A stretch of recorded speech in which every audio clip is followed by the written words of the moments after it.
Cuando escuchamos la palabra nicho en ecología podríamos pensar simplemente en el lugar donde vive una especie, pero esta idea, aunque fue importante en los primeros momentos del desarrollo del concepto, resulta insuficiente para explicar la complejidad de las relaciones entre los organismos y su ambiente. Entonces surge la pregunta de qué es realmente el nicho ecológico. La respuesta no ha sido siempre la misma a lo largo de la historia de la ecología. Diferentes investigadores han modificado, ampliado e incluso cuestionado las ideas anteriores.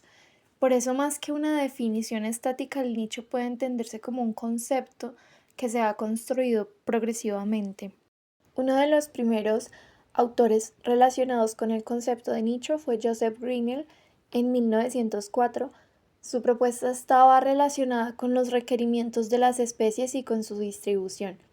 En ese momento predominaba una visión espacial, es decir, que el nicho ayudaba a comprender no solo dónde podía encontrarse una especie, sino también qué condiciones necesitaba. Pero en 1927, Charles Elton amplió esta perspectiva. Para él el nicho no era simplemente un lugar, sino el estatus o papel que un animal desempeñaba dentro de su comunidad, especialmente en sus relaciones con el alimento y con sus depredadores.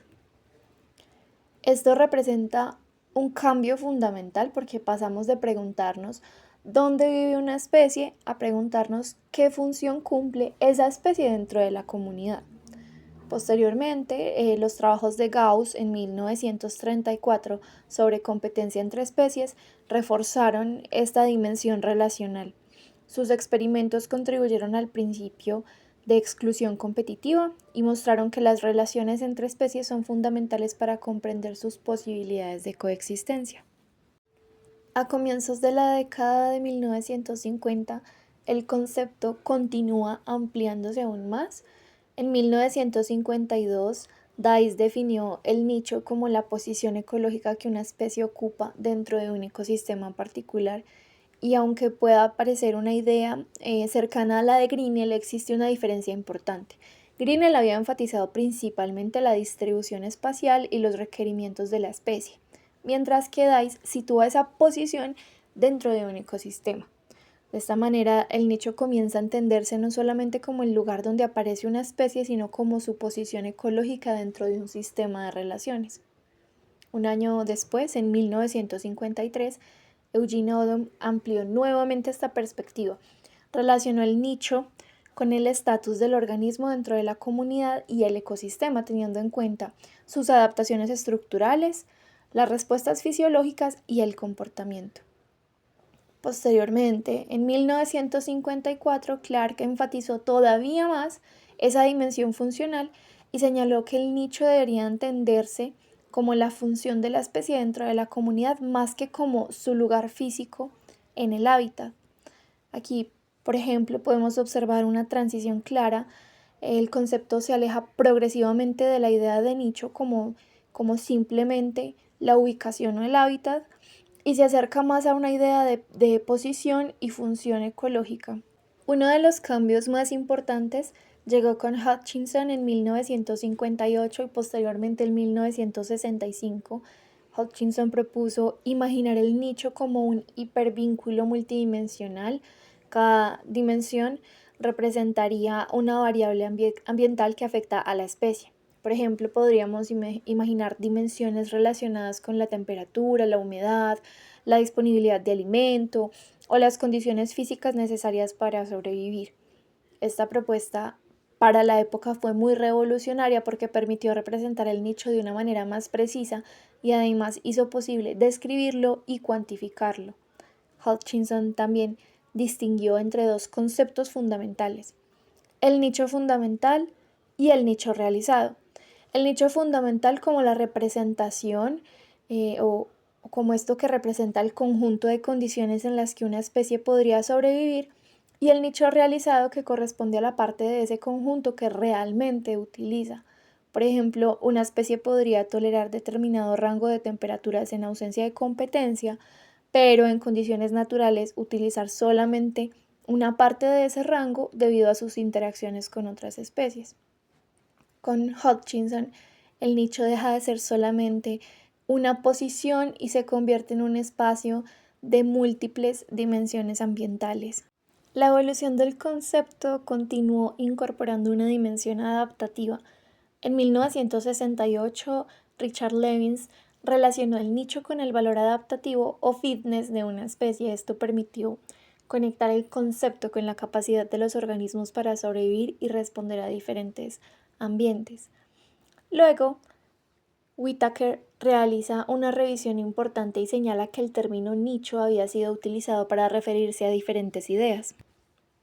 Por un lado, podía entenderse como el papel funcional de una especie dentro de una comunidad, por otro, como la relación de una especie con diferentes ambientes y comunidades. También se había utilizado combinando las ideas de nicho y de hábitat. Esta revisión fue importante porque mostró que el concepto de nicho no tenía un único significado y que era necesario precisar qué aspectos se estaba estudiando. Whittaker propuso entonces entender el nicho como la posición de una especie dentro de un espacio multidimensional representada mediante una superficie de respuesta. Después, durante la década de 1970, Eric Pianka amplió la perspectiva al considerar el nicho como el conjunto de adaptaciones de una unidad o de un organismo y las diferentes formas mediante las cuales este organismo se relaciona y utiliza su ambiente.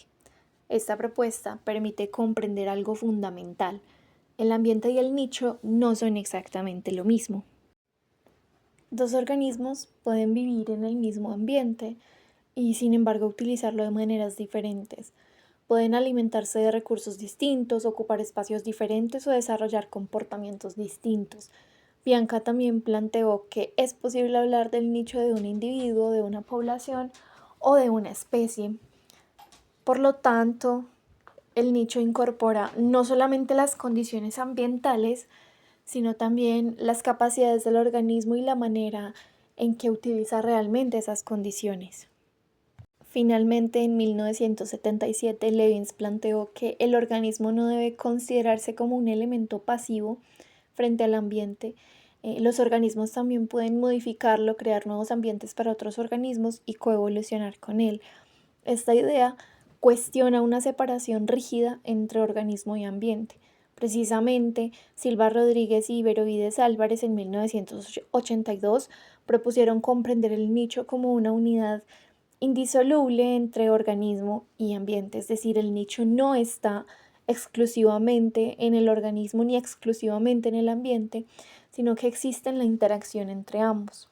Además, esta interacción es dinámica, puede cambiar durante la evolución, a lo largo del ciclo de vida del organismo e incluso según las estaciones. Si observamos toda la línea del tiempo, podemos ver que el concepto de nicho no cambió porque las definiciones anteriores fueran incorrectas, sino que cada autor permitió incorporar una dimensión que ayudó a comprender mejor la relación de los organismos con su ambiente. Por ejemplo, Grinnell enfatizó la distribución y los requerimientos, Elton incorporó el papel del organismo dentro de la comunidad, Gauss destacó la competencia, Dice habló de la posición ecológica dentro del ecosistema, Odum y Clark reforzaron las dimensiones de posición, adaptación y función. Hutchinson convirtió el nicho en un espacio multidimensional que podía ser descrito y cuantificado. Lewins y Pianka incorporaron dimensiones adaptativas y de utilización del ambiente. Y finalmente Silva y Beroides propusieron integrar estas ideas entendiendo el nicho como una unidad dinámica de interacciones entre organismo y ambiente. Por eso, después de esta lectura podemos comprender que el nicho ecológico no es simplemente el lugar donde vive un organismo, sino el conjunto de interacciones mediante las cuales ese organismo utiliza, responde y también modifica su ambiente. En otras palabras, estudiar el nicho es estudiar cómo existe un organismo en relación con el mundo que lo rodea.